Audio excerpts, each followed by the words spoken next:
avec. C'est notre moment. Dites oui aux actualités dans votre journal TV. Uprime. Manolotra ho anao ny vaovao. Investissez dans une valeur sûre. Choisissez Uprime.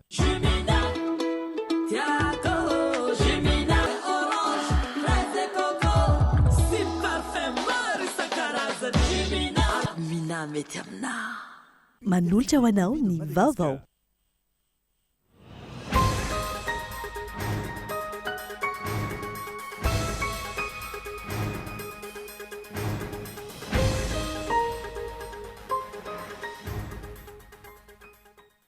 tafiakatra 7 ireo namony ainy mandidina ny 7 alina sy 4 hetsy ny trabona vokatra ny fandalovany rivodoza Gezani raha nitatitra vonjy maika farany navoaka ny bureau nasionaly misahana loza voajanahary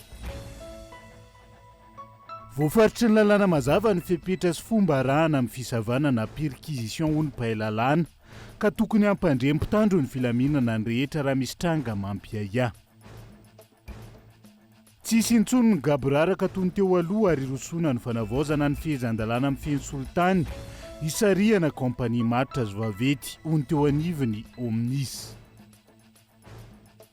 Nanao hetsika fanairana manoloana ny fitotonga ny vidim-bary ho malitsy androany do tany Tsapamboly ao amin'ny distrika na Mparavara-vola. Efa tsy mifanaraka amin'ny masokarena intsony ny vidim-bary amin'izao fotoana izay miteraka faty antoka maro. Anovelany olona roa no namony ainy vokatra ny tafio-drivotra mahery vaika niteraka ny fiakarany ranogoavana tao la Frantsa ny Antsiprianzay.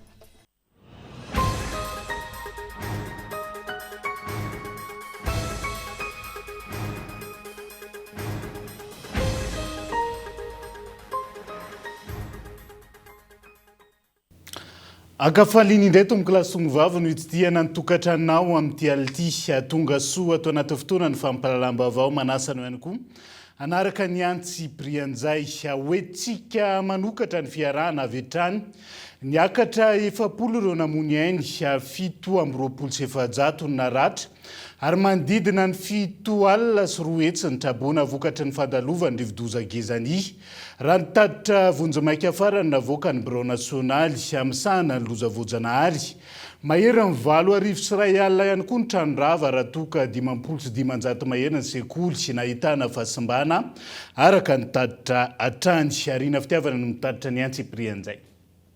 Mitombatra ny tarehimarika vokatry ny takatra navelan'ny rivodoza Gezani tafakatra 7 namony ainy ka ny 2 tao Toamasina faharoa 2 avy tao Toamasina voalo sy Ambatondrazaka iray avy tao Ankazobe Manjakandriny Brigaville ary Anjozorobe vokatra izay takatra fandalovany rivodoza Gezani araka ny tatitra vonjy maika farany avoaka ny BNDRC. Misa 770 ireo naratra mafy ary olona misa 9 tsy hita popoka manakaiky ny 7 alina sy 4 hetsy ireo trabona izay ahitana tokantrano mahery ny 3 sy 7 alina.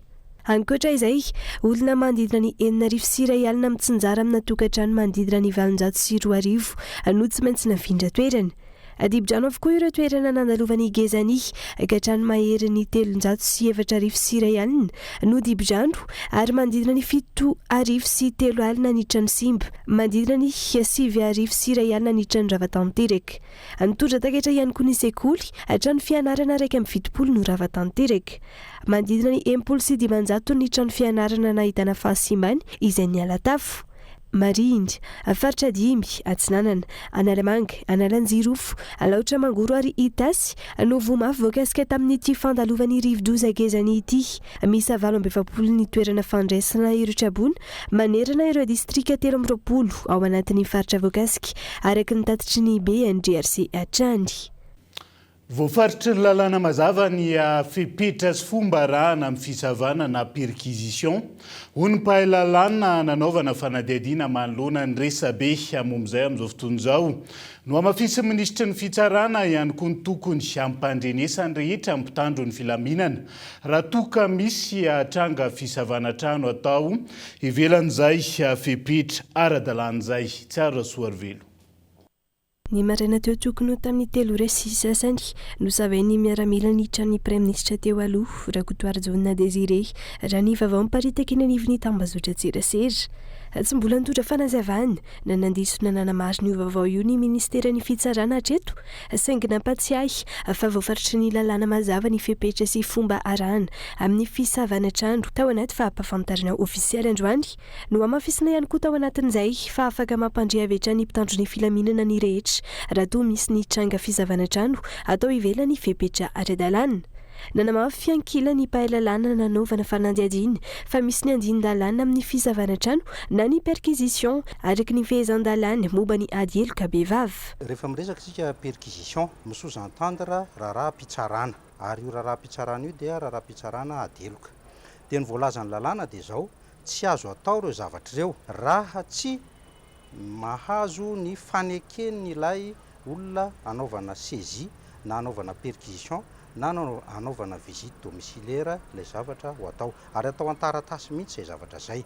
Ny resahan'ny lalàna manao an'ireo zavatra ireo dia ny police judiciaire. Ny miaramila dia tsy tafiditra velively ao anatin'ilay antsoina hoe police judiciaire ao anatin'ny code de procédure pénale.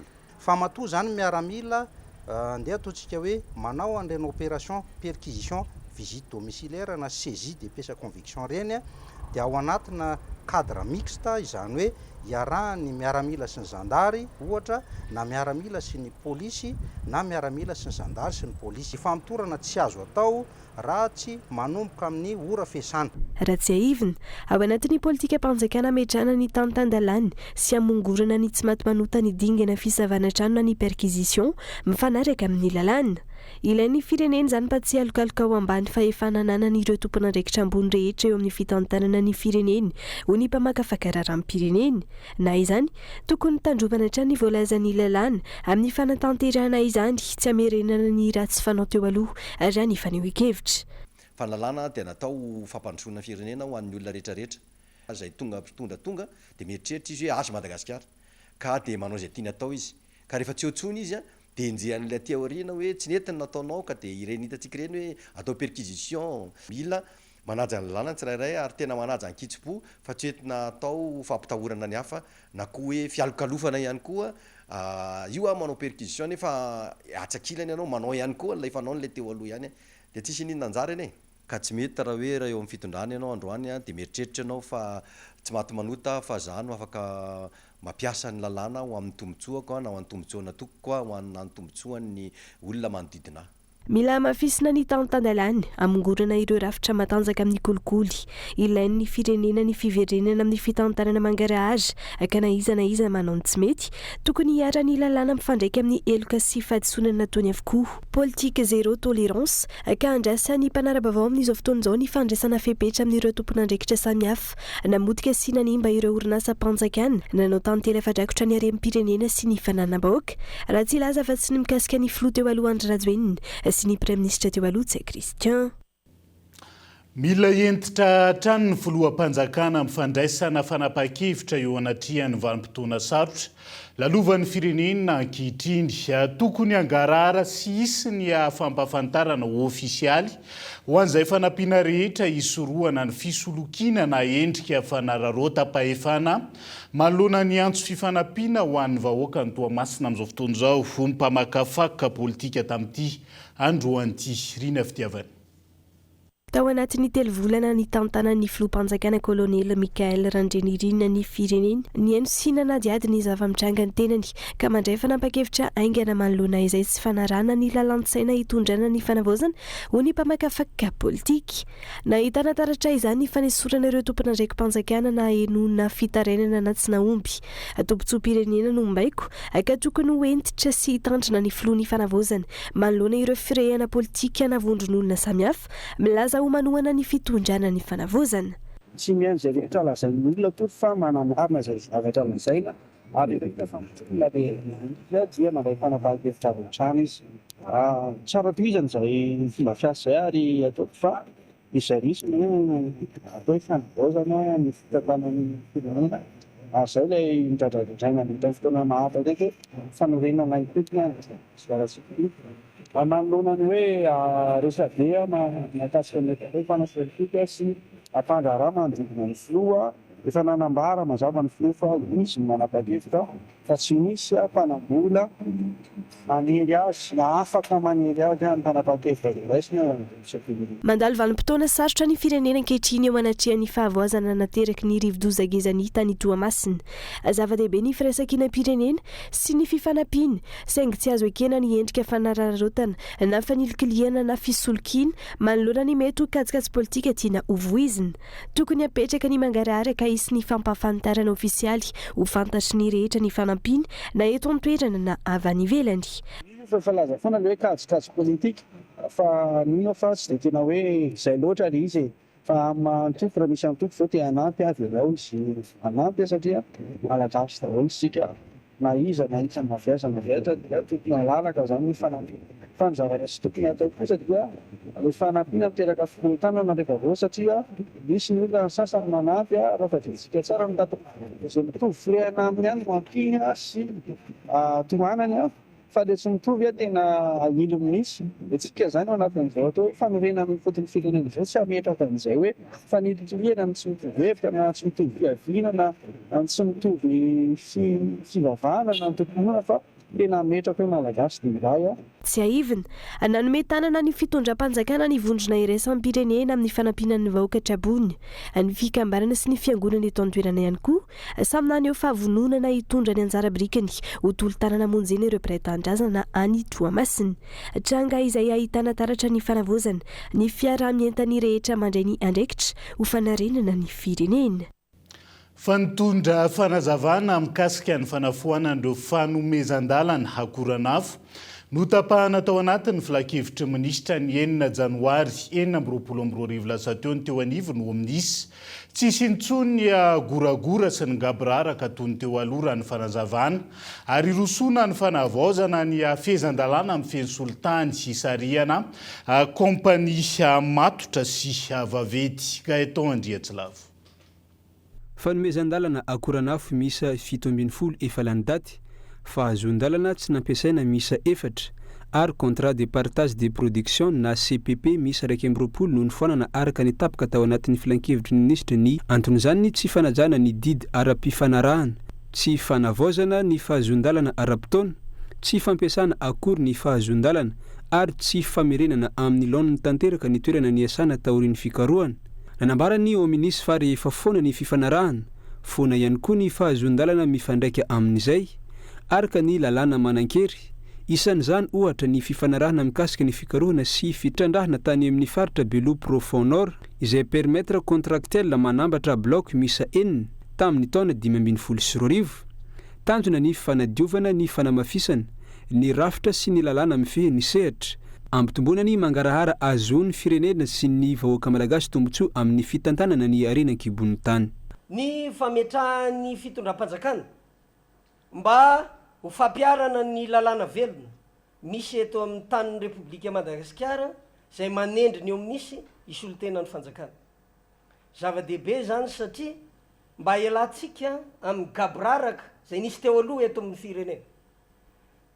Ka andeha ho any ambadika any fantatsika tsara ny raharaha na voafatotra solotena mpanjakana tany Londres noho ny tsy fampiarana ny lalàna velona amin'ny fampiasana ny eo minisy araka ny tokony ho izy dia lasa olo-kafa no misalovana manao ny asa. Zany rehetrarehetra zany dia sakana lehibe amin'ny fantomatsika, fakatsika an'ireo kompania hiditra eto Madagasikara. Tapitra hatreo ny fanaovana tantely afa-drakotra ny arem-pirenena. Tsy tokony isy kompania afaka miasa eto Madagasikara raha tsy miara-miasa amin'ny fanjakana izay soloana ao ministena. Ankoatr'izay, havaozana ny fehezan-dalàna mifehy ny solotany, hisarihana kompania matotra sy vaventy, hirosona ny promotion pétrolière izay niato nanomboka ny taona 2012 ka naverina ny fiatombohan'ny taona 2020. Manana potentialité pétrolière onshore, misy bloc miisa 720 ambizato i Madagasikara ary bloc miisa 770 any an-dranomasina. Marihana fa mahery ny 20 isan-jato ny lavaka fikarohana no nahitana fambara na indisy zany efa voapirofo mazava koa ny ao be milanga za irahantsika malala amin'ny rahovina ihany araky ny irany zokobe a ny ao tsimororo a sy ny ary a ny ao maboboka araky ny voalazako tetso ambony. Eo amin'ny andranomasina kosa dia amin'ny offshore zany a dia manana arena isika eny amin'ny bassin toy ny Ambilobe, ny any Mahajanga ary ny any Morondava. Ahitana indrindra ny gaz sy ny bloc misy eo amin'ny 770 sy 500 amin'izao fotoana izao no malalaka azotsika amidy zany a. Tsisy intsony ny goragora sy ny gaboraraka tahaka ny teoloha ka itsabaka amin'ny raharaha sy andraikitry ny omnisy ny fanjakana. Tsy hivina hatrany mankalaza ny 15 taona ny joroany ny omnisy amin'ity taona 420 ity izay niorina ny taona 570. Samy manarina ny faharavany sampandrara eo ambany fiahindy noho ny rivodoza gezany. Ministera tsirairay avy araka ny tapaka nandritra ny filakevitra minisitra farany teo. Antony tonga ny minisitra ny fanajariana ny tany sy ny rahatany anidina tany Toamasina. Anjerin'ny favoazany ny birao ireo mpiasa ny antoerana fijidiana na rahana fandraisana andraikitra. Ahafahan'ireo mpiasa iverina noho ny asany ho an'ny vahoaka avy hatrany. Kabaeloany mitatitra ny Antsiprianjay. Fananana iombonana sy tranom-panjakana maro no lasibatra noho ny fandalovan'ny rivodoza gezany taty amin'ny faritra Antsinanana tamin'ny fiandohany herinandro teo. Anisan'ny lasibatra tamin'izany ny biraon'ny fitalevam-paritra ny fanajariana ny tany sy ny raharahany tany Antsinanana, ny biraon'ny sampandraharaha ny fananany tany Toamasina voalohany sy faharoa, ny endaka ny tafitrano, potika ny rindrina sy ny fitaovana tao anatiny toy ny moto, solosaina, seza sy ny sisa. Nandeha tamatavy 2 ny anay manokana aloha izao ny machine lena ny rano tao daholo dia ny onduleur dia ny tao amin'ny birao koa moa zany ny latabatra sy ny dossier nisy lena satria robaka ilay tafo any ambony. Rehetra tsisy atahorana mampandeha rano zany fa tsy dia eto amin'ny soratana ty dia nisy taona koa vato nisy nanary dia ilay machine teto misivaka misy 14 transformateurs vao mahavelon'izy donc tsy 3 semaines no vita le jiro. Izy fa tonga i raha zany mbola nampianao ka moa le fijerena an'le trabony.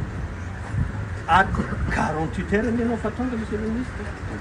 Mahalana zay fatongavana malaky ary hatramin'izao aloha ankoatran'ny population efa fagnanan'io anao zany voalohany nandeha nizaha mpiasa anazy. Manoloana izay fahasimbana izay fa ihany koa noho ny fahavoazan'ireo mpiasa izay traboina vokatry ny faharavan'ny trano fonenany avokoa nisy ny fitsidihana sy ny fandraisana andraikitra nataony ministry ny fanajariana ny tany sy ny raharahany tany izay tonga taty an-toerana. Hetsika izay tafiditra amin'ny fiatrehin'ny fitondram-panjakana tarihy ny filoha kolonely Mikael Randrenirina ireo taketra navelan'ny rivodoza gezany izao fidinana izao raha ny voalazan'ny ministra tompony andraikitra. Ho fanamaivana ny vesatry ny fitondrana foibe, ho raisin'ny ministera ny fanarenana ny faharavana sy fanamboarana ireo fotodrafitrasa efa antitra ka mila fanamboarana raha ny fanazavana.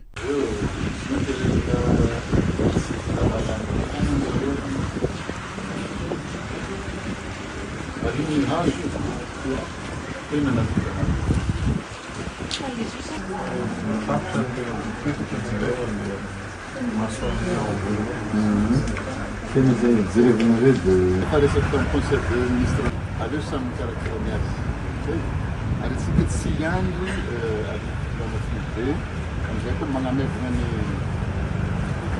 e data já se conectou lá outros tá são sica dentro do mundo innan material iets parece que innan material nateo azy ny fahasimbany birao voaharo kosa ireo antota taratasy momba ny tany fa indrindra ireo bokin-tany izay efa nalamina ny alohany fahatongavany rivodoza.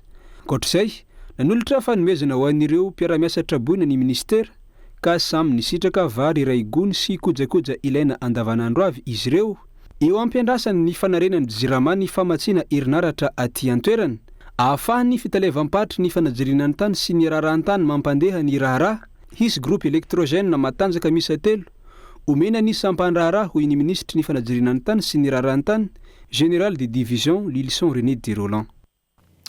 Ao anatin'izay vaovao mandidina ny fandalovan'ny rivodoza gezany izay hatrany tsy irery ireo trabona fa eo ny malagasy mpiray tandrazana sy ireo mpiara-miombonantoka amin'ny Madagasikara hoy ny ministra mponina sy ny firaisan-kina Androany tao Toamasina. Maro lafo ny fanampiana voaray amin'izao fotoana izao ary ho tsinjaraina anatin'ny mangarahara na maivana na ny fahasahiranana ireo trabona. Onona saina no mitaritra ny Antsipriana. Ho firaisan-kina ho an'ny vahoaka ny Toamasina ho amin'ny commune Toamasina renivohitra tao amin'ny lycée FJK Maziona Salazamay no nisitraka izany. Fanampiana rabola mitetina 7 alina sy 2 hetsy ariary sy fitaovana fampiasa amin'ny fiainana andavanandro an'ireo tokantrano ny arambonina. Hetsika izay notariny ministera ny mponina sy ny firaisan-kina niarahana tamin'ny PAM sy ny PNGRC natria ny solombavambahoaka ho fanohanana ny ady amin'ny tsy fanjarian-tsakafo sy ho fanarenana taorian'ny fandalovan'ny rivodoza izao hetsika izao. Fotoan-tsarotra izay mahazo antsika amin'ny andro io, ravan'ny tragno, ravan'ny fanagnana, ka tonga zareo jiaby reto andeha hagname tolo-tagnana ho antsika hagnampy antsika vahoaka. 280 000 ariary isaka tokan-tragno, izany hoe 1 400 000 francs zegny kosa tsara nisy tagnatin'ny enimpolo taogno. Sa karakory? Ankoatran'izany izaragna reto fitaovagna reto atsikany mba hoentintsika ny hagnary. Tsy hoe havoarigny jiaby very regny fa mba amafagnampigna azy zegny dia mba efa magnampy antsika zegny amin'izay zavatra rehetrarehetra tokony ho laram-pahamehagna malohany agny agnatin'ny tokantragnontsika hagny. Ankoatra izay, nanolotra fanampiana ho an'ny trabony avokatry ny rivodoza gezany tao Toamasina ihany koa ny solidarité orange Madagasikara. Vary 10 tonnes, légumes, tafy misa 900, lapzi no nentin'izy ireo tamin'izany. Nahazo fanampiana ihany koa ny université ny Toamasina. Vary 3 tonnes, légumes 1 tonne, fanarenana ny sekoly anankiroa sy ny CTU, solosaina misa 10 ary ny lava-drano. Ankoatra ireo, nahazo fanampiana ihany koa ny SOS village d'enfants sy ny centre pour autistes enfants de joie. Fanampiana amin'ny fanarenana ny tanàna Toamasina sy fanohanana ny mponina amin'ireo faritra ny arambona ny fanomezana raha ny fanazavana hatrany. Natolotra ny ministry ny mponina sy ny firaisan-kina ary ity farany no mitsinjara izany amin'ny tompona andraikitra misana ny rindran-damina fa misy ihany koa ny ampahany ho tsinjaraina avy hatrany amin'ireo traboina. Ny mangarahara io no filamatra amin'ireo fanampiana voaray rehetra hoy ny solotena ny fitondram-panjakana. Ny fanampiana ireo traboina amin'ireo distrika voakasika izay efa nisy ary itoy ho mariky ny firaisan-kina raha ny fanazavana. Dia izay ihany koa no entintsika amin'ny vetivety ao anaty tokafohy. Mbola maro fanadihadiana sy vao misongadina mbola hoentina aminao rehefa avy eo. Aza misaraka aminay ary.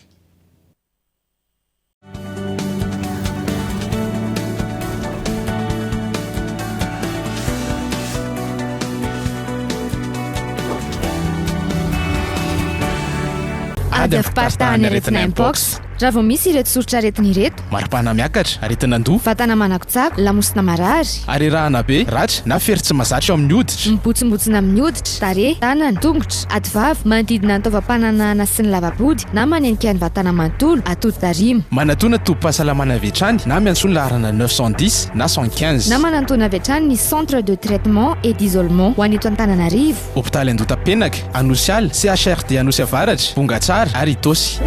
CHU Gob na ny maternité be felatanana no mandray ireo vehivavy bevoka inona ho vo na efa voamarina fa voan'ny mpox. Ny any amin'ny faritra antsoiny 910 na 115. Ireo mpiasan'ny fahasalamana miandraikitra ny fahasalamana ao amin'ny ministera na ny toeram-piasana isan-karazany dia miantso ny laharana 115 mahakasika ny fitiliana sy ny toerana andefasana ireo olona iny any amin'ny toeram-pitsaboana.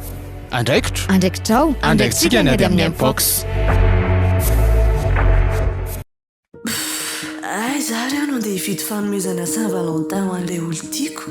Mila gâteau Saint-Valentin ho an'ilay malalako fa aiza reno andeha. Zahay tsy mila mieritreritra intsony. Toerana iray, magaza iray, Cosmos. Iaino ty volany love ity miaraka amin'ny Cosmos. Isaky mividy entana manomboka ny 10 febroary hatramin'ny 20 mars mandresa anjara amin'ny tombola volan'ny love izay mety azonao vacances ho an'olon-droa Anne Maurice sy pont d'achat maro hafa. Misy tra ihany koa fihenam-bidy hatramin'ny 10 isanjato amin'ny entana sasany. Ny volan'ny love ato amin'ny Cosmos manomboka ny 10 febroary hatramin'ny 20 mars. Cosmos, votre partenaire de confiance. Ady afiparitahan'ny aretina mpox. raha vao misy ireto soritra aretina ireto: maripana miakatra, aretinandoha, vatana manako-tsako, lamosina marary, arerahana be, ratra na feritry mazatra amin'ny hoditra, mibotsimbotsina amin'ny hoditra, tarehy, tanana, tongotra, ativavy, manodidina ny taovam-pananahana sy ny lavabody na manenika ny vatana manontolo, atody tarima. manatona tobo-pahasalamana avy hatrany na miantso ny laharana 910 na 115 na manantona avy hatrany ny centre de traitement et d'isolement ho an'eto Antananarivo, hôpitaly Andota-penaka, Anosialy, CHRD Anosy Avaratra, Bongatsara ary Itosy. CHU Gob na ny maternité be felatanana no mandray ireo vehivavy bevoka inona ho vo na efa voamarina fa voan'ny mpox. ny any amin'ny faritra antsoy ny 910 na 115. ireo mpiasan'ny fahasalamana miandraikitra ny fahasalamana ao amin'ny ministera na ny toeram-piasana isan-karazany dia miantso ny laharana 115 mahakasika ny fitiliana sy ny toerana andefasana ireo olona iny any amin'ny toeram-pitsaboana. andraikitrao andraikitsika ny ady amin'ny mpox.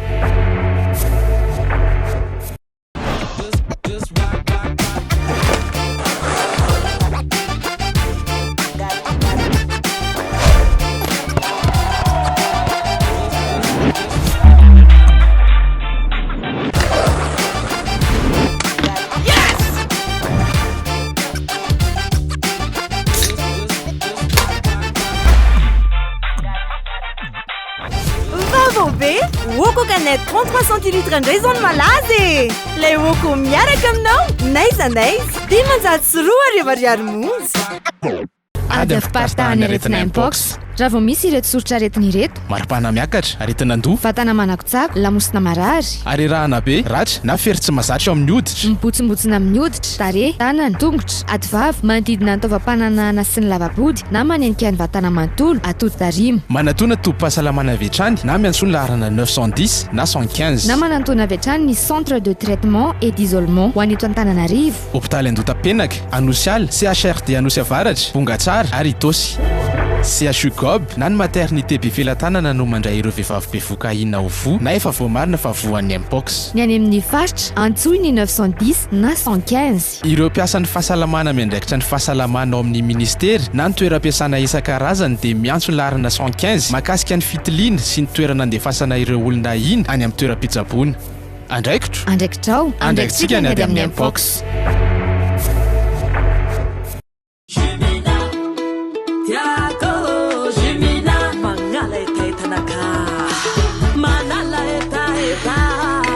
Itanao mpivatraretraretra meilleure qualité mitondra vitamine C.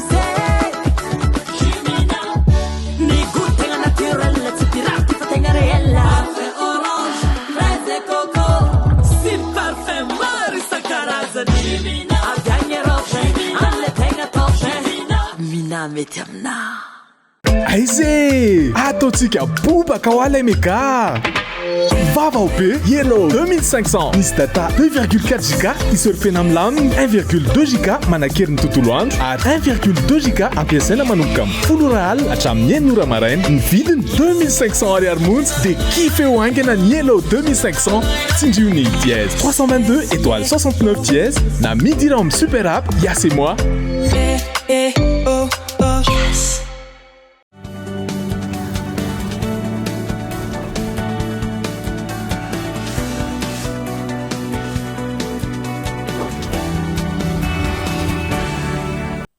Anoizatsika ny tapany faharoa amin'ny fampalalam-baovao amin'ity alay ity. Namotika ny fampianarana tatsambotra eto Madagasikara ny kôdy maritima malagasy na rafitra ny taona 2 arivo ka tokony hojerena akaiko ny manamboninahitra tantsambo izay nanaovana fanadiadiana ankodray. Tokony ho amafisina ihany koa ny fiarovana ny sisin-dranomasina Madagasikara amin'ny alalan'ny fananganana station côtière isaky ny sisy tany. Daniela Minorso no mitaritra ny Antsipriana. Ny apotika hatrany ny fampianarana tatsambotra eto Madagasikara nanomboka ny taona 2 arivo. Taona nandrafitana ny kôdy maritime malagasy ho ny officier de la marine marchande malagasy izay nanovana fanadidina. Ankoatra izay, gaboraraka ihany koa ny famoahana diplôma. Antony tokony ikitiana io kôdy maritime malagasy io ahafahana manarina ny fampiofanana tantsambo eto toerana. Avant les 2000 dia nekeny firenena rehetra ny diplôma sy ny certificat malagasy. À partir de 2000 dia potika ny fampianarana tatsambo Madagasikara zany. Za zao tatsambo miasa ny ivelany dia namerina ny fianarana rehetra afaka ny asa. zay ny voalohany ka fampianarana zany lasa potika noho ny antony inona be da be ny antony fangamba tsy ho lazaiko eto fa zavatra misy fotsiny ny code maritime malagasy zay namboarina tamin'ny 2000 dia misy milaza manao hoe tsisy gasy mahazo miasa any ivelany raha tsy misy les sociétés représentants des sociétés eto Madagasikara. Nanomboka tamin'io lalàna io zany no napotika le fampianarana satria inona tsony moa ny ilana satria zany efa le etitra zany fampiraharaha aminao de afaka miasa ianao de lasa misy marin tsy asitroko misy marin tsy nianatra ho ny famanana livre professionnel maritime. Ankilany gabraraka ihany koa hatramin'izay ny fitantanana ny ranomasiny Madagasikara antony atafidirany ireo zava-madomelona ivoany ireo alim-pirenena an-dranomasina sy ny maro hafa raha tsy laza fa tsy ny taonosy be antony tokony hametrahana station côtière iarana miasa amin'ny marine nationale hanamafisana ny fiarovana ny sisin-dranomasiny Madagasikara raha ny fanazavana trany. Karaha miresaka ny nosy be ny sécurité tena misy satria malalaky nosy be touristique nosy be ary le zava-mahadomela resahantsika avy any ivelany fa tsika tsy manamboatra azy fa matoa misy ao nosy be ny olona mifoka azy mihinana ny zava-mahadomela io de miditra de aviaiza no idirany ranomasina no idirany. Nisy zavatra vonitranga zay nisy resaka mikasika 450 kg zava-mahadomela zany tsy hoentina par avion fa amin'ny ranomasina ka ny tena tokony atao fotoana fanjakana zany de zao ngamba ny conseil mba homeko sy sosokevitra satria tsy mikritika foana na milazany tsy mety fa mba hoe sosokevitra nositsika de ndao apetrakitsika ny atao hoe station côtière maritime. Io station côtière io isaky ohatra nosy be de asina station côtière ray misy ny atao hoe radar io de misy ny VHF io ny retraretra matériel zany de zay miditra zay mandalo de hitany ka rehefa tsona le olona ka tsy mijanona de azo interceptena. Raha ny tokony ho izy tokony hitondra tombotsoa ny firenentsika ny ranomasiny Madagasikara ka tokony ho jerena akaiky ireo olana maro samihafa raha ny fanazavana trany. Nanao etsika fanairana manoloana ny fitotoana ny vidim-bary omaly sy androany tany Tsapambony ao amin'ny distrika na Paravaravola miteraka fatiantoka ho azy ireo raha ny fitarainana ny fidina ny vidim-bary zay tsy mifanaraka amin'ny masokarena tamin'ny fambolena sy ny fikarakarana ka anton'izay antsoavo amin'ny fanjakan'izay. Danila Minotso. Raha tokana ny didina ny valonjato sy arivo hatramin'ny 2 ariary no mihoatra teo aloha ny kilao ny varikotry tao amin'ny distrika na Paravaravola nidina ka lasa 700 ariary ny kilao amin'izao fotoana. Tranga izay mamono antoka ireo tany Tsapamokatra ao an-toerana ka novan'izy ireo antso fanairana amin'ireo tompona andraikitra isan-tsokajiny. Za zany tena mpamboly mihitsy ary fatiantoka ao anay zany vidina ny vidim-bary satria zay zao zany raha mieritreritra zany ny avitanay an'le asa de vola avy any amin'ny microfinance le izy de le famerenana an'le volan'ny microfinance zany zareo tsy andefitra amin'io de eo zany ny olana anay zao lasa mameno ary tena hita fatiantoka hatrany amin'ny 900 ariary zany anoany zany satria zanabolona io ohatran'izay koa zany fatiantoka zay satria ny zezika tsy midina mividiny zezika sy ny vidin'ny gazoal ety miasa de eo zany fa miteraka fatiantoka ray lavaka ka. Ankoatra izay ahina ihany koa ireo vary voiakatra noho ny fihenan'ny vidim-bary ankehitriny izay tsy mifanaraka amin'ny vola lany tamin'ny fambolena ho hiatrany ny fitarainana. Amin'izao fotoana dia tandodondozy ny vary zay mbola maitso any an-tanimbary satria atahorana ny tsisy vidy intsony. Faharoa ny tantsaya zay mba manana ambom-bava kely dia amidy fatiantoka izay sakana tsy ahafahana mikarakara ny vary any an-tanimbary. Raha tokony hiava vary zao noho ny fidinany vidim-bokatra dia lasa tsy afaka manatanteraka ny avam-bary. Ny ava-vary izay miteraka fihenanany vokatra raha teo izany. Dia eto averiko ihany tandindondoza ny vary izay hiakatra satria atahorana ny tsisy vidy. natsangana omalina izy andikany tantsapam-boly vary ao anatin'ny distrika namparafaravolona manaitra ny fitondram-panjakana ijery akaiky izao olany tantsaha izao ity sendika ity afana miaro ny zon'ireo tantsapamokatra ho antoerana. Vaovao ny fahasalamana vetivety nampitomboana ny toerana andraisan'ireo marary ny VIH/SIDA eto Madagasikara. Tanjonany anamafisana trano ny fandraisana antaran'ireo marary aoro psihatra. Ny ady amin'ny VIH/SIDA izay amafisana trano amin'izao fotoana. Ary izay ihany koa ny isany haniompana ny fifanaovan'ny ny mpiara-miasa vitany fanjakana malagasy farany teo. Doarantsika ny antsiprian'izay. Maro ireo olona mitondra ny tsimbokaretina VIH/SIDA no matahotra ho any amin'ny tobim-pahasalamana. Ao ihany koa ireo voailika ny anivon'ny fiarahamonina ka antony nanokafana ny toeram-pitsaboana cabinet de soins Drop-in Center 2.0 meva ho fitsinjovana sy ho fanomezana tolotra tsara kokoa. Amaly ny filana izy ireo sy ahafahany misitraka ny zofeno. Tanjona ny sy ny fampitokisana eo amin'ireo olona mitondra ny tsimbokaretina sy ny mpitsabo. Raha ny fanazavana trany tsy toeram-pitsaboana vatana ihany fa sitrahanao ihany koa ny fanohanana ara-tsaina sy ara-tsosialy ary maimaim-poana avokoa ireo rehetra ireo. Ny anton'ity centre ity mba hiseny convivialité zany hoe fifampitokisana sy fizarana eo amin'olona mitondra tsimbokaretina samy mitondra tsimbokaretina eo amin'ny vondron'olona marify izay mbola tsy mitondra tsimbokaretina nefa hiaro tena. Tsy vondron'olona tena manokana mandeha aty tena manana fahafana kokoa ataony mpampanofa tena ny lehilahy manao firaisana rofa amin'ny lehilahy ny mpampiasa na navy nampiasa fitsindromana zava-mahadomely disciplinaire ny centre ato ny tena nampiavaka nyity voalohany resaka psychologique taty aoriana zany betsaka ny filan'ireo olona mitondra tsimbokaretina VIH ireo maka fanafody isam-bolana matahotra izy milahatra na menatra izy de zay nangatana ty tamin'ny ministère hoe alao mba ho atao centre de soins izy afaka manome fanafody afaka manao dépistage jusqu'à 3 tests. Ny fanazavana trany ambony ny tany ny fitondrana ny tsimbokaretina VIH/SIDA indrindra eto Analamanga ary ny tanora ny akamaroan izy ireo. Ny VIH/SIDA izay aretina mifindra amin'ny alalan'ny firaisana ranofo tamin'olona mitondra ny tsimbokaretina VIH/SIDA zava-maranitra miosondra tsy voadio ampiasain'ny olona mitondra ny aretina ary ny vehivavy mitondra voka mitondra tsimbokaretina izay mifindra amin'ny zaza ao amboka. Ny ranontany fitondrana tsimbokaretina VIH/SIDA eto Antananarivo ambony be tena niakatra ambony. Fa ny tena antony namparitaka izy teto amintsika voalohany indrindra aloha ny tsy finoana tsy manaiky zany ny olona ataony mpox covid 3 andro 4 andro 21 jours fa miseho fa ny VIH anatin'ny raika hatramin'ny 5 taona any 4 taona any ho any ara tsy miseho ivelany mihitsy izy porteur sain ny olona ka na de tenenao ara ny olona hoe misy VIH anao séropositif anao be da be ny olona tsy de mino na tsy matoky. Faharoa ny fisian'ny fanilikilina sy fanavakavana any ka matahotra ny olona mina traitement miafiny izy tsy miteny amin'olona izy tsy afaka miteny amin'ny partenaire izy zay ny antony faharoa. Nanamafy ny tompona andraikitra fa ny fandraisana andraikitry ny tsiraray ny zava-dehibe ny fanatonana tobim-pahasalamana ihany hoy izy ireo ny vahaolana sy ny fanarahana ny torohevitry ny mpitsabo.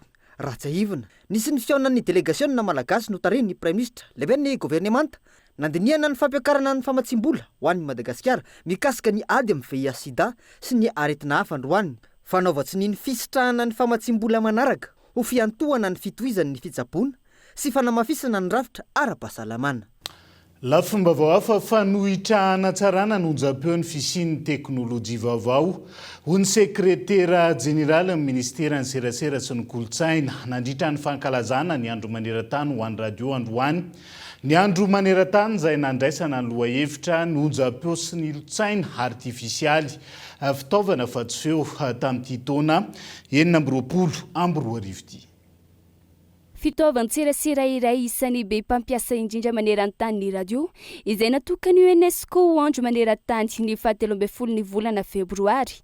Nankalaza io andro maneran-tany io teto Madagasikara izay notanteraina teny amin'ny Avorianosy ka nampitondraina ny lohahevitra hoe ny onjam-peo sy ny ilotsaina artifisialy fitaovana fa-tsy feo fanohitra anatsarana ny radio ny fisian'ny teknôlôjia vaovao hoy ny sekretera jeneraly ny serasera. Ny zavatra zava-dehibe tena resahanao anatin'izy dia ilay lohahevitry ny androany hoe ilotsaina artifisialy sy ny radio fitaovana fa-tsy feo dia io tsara ihany manamarika hoe matetika mantsika rehefa miresaka intelligence artificielle tsy hoe manolo tanteraka fa ampiasaitsika io intelligence artificielle io fitaovana hoentsika manatsara trany ny vokatra hoentsika amin'ny radio fa izao rehefa miresaka radio tsika dia tadidio fa manana anjara asa telo lehibe ny radio mitovy amin'ny média rehetrarehetra ihany ny filazam-baovao eo fa indrindrandrindra ny fanabeazana matetika mantsy le fahatelo ilay fialamboly ny tena mibahan-toerana. Akoatra ny fampitam-baovao sy ny fialamboly, fitaovana manan-danja entina manabe ny olombelona ny onjam-peo ka tsy tokony adinono ireo mpisehatra eo anivony ny radio, mpanabe ny vahoaka ny radio.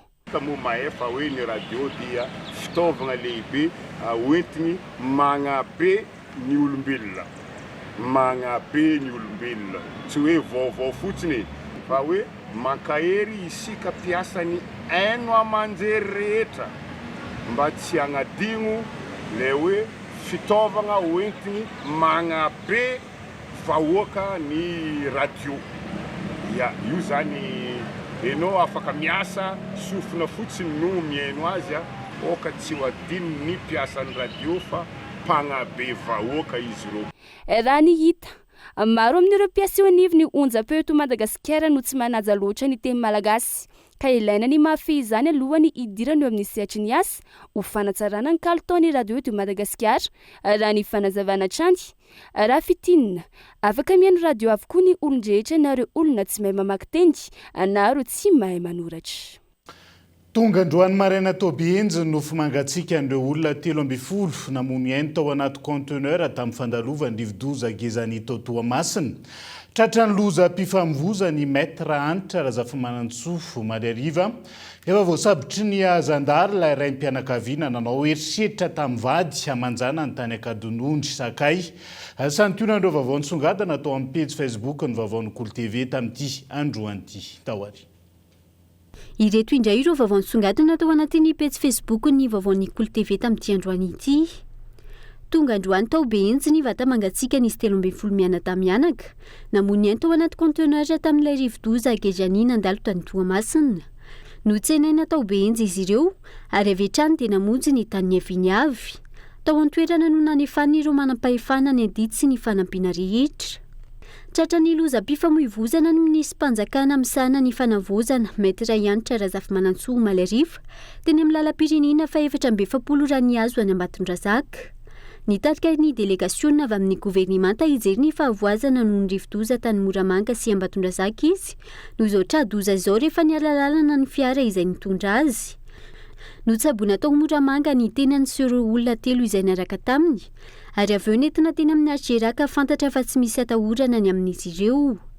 Nampafantatra ny teo anivony Zandarmaria-pirenena fa efa voasambotra amin'ny tobony Zandarmaria Akadonondry ilay raim-pianakaviana nanao erisetra tamin'ny vady aman-janany ny paritaka tao amin'ny tambazotra Tsirasera. Voalaza tao anatin'ny fitarainana sy fampafantarana fa sady mampitoka ny lehilahy no mamindrongony ka manapatra erisetra amin'ny vady aman-janany tahaka izao.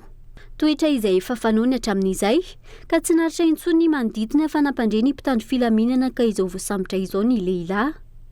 Raikitra ny fanadiovana ny tanàna tao Toamasina androany, niara-nentana ny vahoaka sy ny komuna amin'ny fanadiovana sy maka ireo fako izay eny amin'ny arabe. Nanolotra traktora hifanampiana amin'ny komuna ny orinasa SMMC, ho fanamorana ny fanadiovana sy fanalana ireo azo tapaka rehetra eny anivony Fokotany, miantso ny vahoaka ny eo anivony komuna Ambonivohitra Toamasina, amoaka ireo azo tapaka eny amin'ny sisiny arabe, ahafana maka izany raha ny fanazavana. Sokatra radiataina mbe 700 isa no kasaina ondrana ntsokosoko no tratehaka tao Beloha-sur-Mer omaly taorian'ny fampitam-baovao azo sy velam-pandrika nataon'ny Dred Menabe sy ny polisy-pirenena tany an-toerana.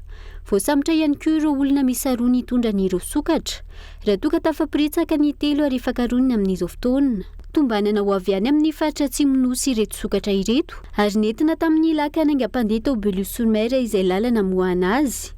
Efa nentina ny morondava ireto sokatra ireto ka natolotra ny Turtle Survival Alliance izay andray ny tanana ny fanaraha-maso, ny fikarakarana ary ny famerenana azy ireo any amin'ny toeram-ponenany rehefa feno ny fepetra fana manao izany. Marina fa maty ny 40 tamin'ireo sokatra ireo. Efa miatrika fanadiadiana ireo tompon'antoka voasambotra mialohany hanolorana azy eo anivony fitsarana. Nisy ny fionana teo amin'ny filohan'ny fanavozana ny kolonely Randrianirina Mikael tamin'ny masovony Chine miasa sy monina eto Madagasikara, Jiping nandroany teny amin'ny lampam-panjakana Botsiroitra. taona ny fanaovan-tsony ny fiara-miasa teo amin'ny firenena rotonta nandritra izany no nanoloran'ny firenena sinoa fanampina rabola mitetina zatapitrisa yuan 520 miliara ariary ho mariky ny fiaramentana izy ireo amin'ny Madagasikara noho ny fandalovan'ny rivodoza fity sy gezany. Marina fa tsy averina ary tsy mila tambiny io fanampiny io raha ny fanazavana. Dia izay ihany koa no entsika miampita vetivety ao anatin'ny maresaky iraisam-pirenena. Olona roa no namony ainy vokatry ny tafiotra mahery vaika anteraka fiakaran'ny ranogoavana atao Frantsa. Rano vaovao farany mikasika izay efa niena ny herin'ny saingom-bola ao anatin'ny filazana miloko mena indrindra noho ny fiakaran'ny rano sy ny fiotsahany ranomandry ireo toerana maro any toerany. Dia izay ihany koa no entina manakatona ny fiarahana amin'ity ality n'aiza misy anao ankasitrany ianao. Nanaraka ny fampalalam-baovao hatramin'ny farany mbola maro mifandarana hoentina aminao amin'ity ality santionan'izay ny ankitso-po iarahana amin'Andriamatoa Ramanandray Arfidy mpanolotsaina teknika maharitra ny filohan'ny fanavaozana ny Repoblika Madagasikara sy Andriamatoa Andrianarimalala Ertina filoha nasionaly ny antoko Ilmada fandaran'izay anasananao avy hatrany aorian'izao fampalalam-baovao zao. Ny tena kosa mametraka ny veloma mandra-pitafa veloma tokoka.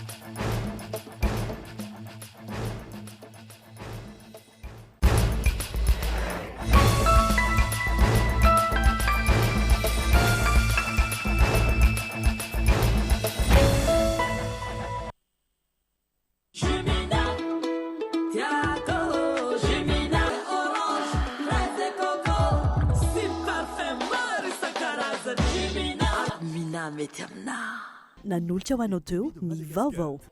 Uprime. Nanolotra ho anao teo ny vaovao. Investissez dans une valeur sûre. Choisissez Uprime. Avec c'est notre moment. Dites oui aux actualités dans votre journal TV.